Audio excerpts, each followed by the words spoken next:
Good day mga ka-trouble. Dala naman tayo sa ating balitang basketball. Pero bago yan, huwag kalimutang subscribe at hit na rin ang notification bell para maging updated kayo sa ating mga video. Good day mga ka-trouble. Ngayong araw, pag-uusapan natin about sa Gilas Pilipinas, sa mga bagong updates na nakuha ko sa mga nakaraang araw. So pag-usapan muna natin itong about sa ating naturalized player na si Jordan Clarkson. Matatandaan na nakabalik na nga siya sa Pilipinas nung mga nakarang araw at talagang sa airport pa lang ay sinalubong siya ng maraming mga tagahanga nitong ni Jordan Clarkson, ang former 6th man of the year ng Utah Jazz at legit superstar ngayon or main man ng Utah Jazz. So ngayon mapapalakas ni Jordan Clarkson ang Pilipinas. According yan kay Coach Chot Reyes, dahil meron silang mga usapan or patuloy ang kanilang conversation bago pa lang pumunta dito si Jordan Clarkson. At nung isang araw nga, sa unang practice sila, nandun na si Jordan Clarkson at namataan din dito itong si Kai Sotto na sumama na sa full practice ng Gilas Pilipinas. However, hindi pa siya pwedeng magkaroon ng matinding contact or matinding practice dahil wala pa siyang pinapakitang MRI ang kanyang doktor at hindi pa siya clear to play para sa Gilas Pilipinas. So magkakaroon pa ng mga ilang araw na waiting time ulit ito si Kai Sotto kung magiging clear na ba siya makasama dito sa ating Gilas Pilipinas. Yun po ang ating mga balita at si Scottie Thompson ay wala pa rin po dito sa ating lineup. Kahapon nga ay wala po si Kai Sotto, yung pong naging picture dito or naging ang pinost picture ni Coach Chot Reyes na wala dun si Kai Sotto pero na-late lang po pala at nakasama pa rin po siya sa practice. Ngayon nga lang po ang concern sa kanya, ang kanyang clearance.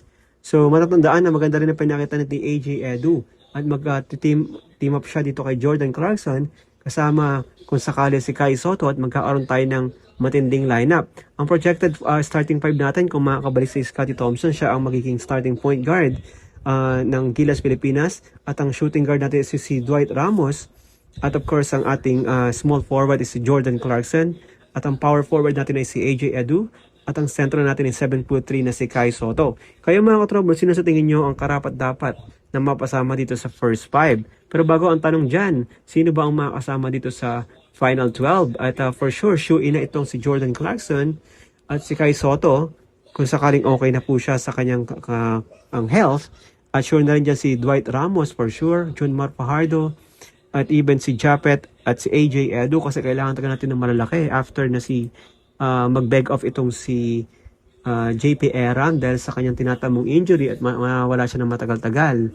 Yun, at sure na rin dyan for sure ito si CJ Perez dahil maganda ang kanyang pinakita at hopefully makasama itong si Renz Abando na magiging first time ito sa World Cup. So magandang exposure ito para sa kanya. Isa siyang bata at high flyer na shooter.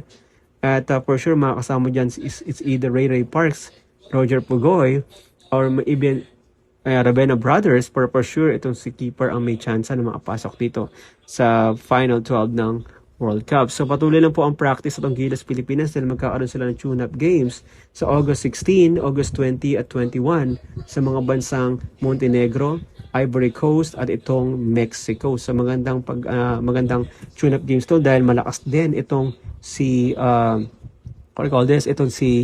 itong Montenegro dahil sa pamumuno ni Nikola Vucevic at Mexico na rin na kung sakali may Juan Toscano Anderson at Ivory Coast ang malakas na bansa doon sa Africa. So magandang exposure at masasubukan natin ang naging chemistry na itong Gilas Pilipinas dahil nandito na ang ating dalawang pambato na si Kai Sotto at itong si Jordan Clarkson.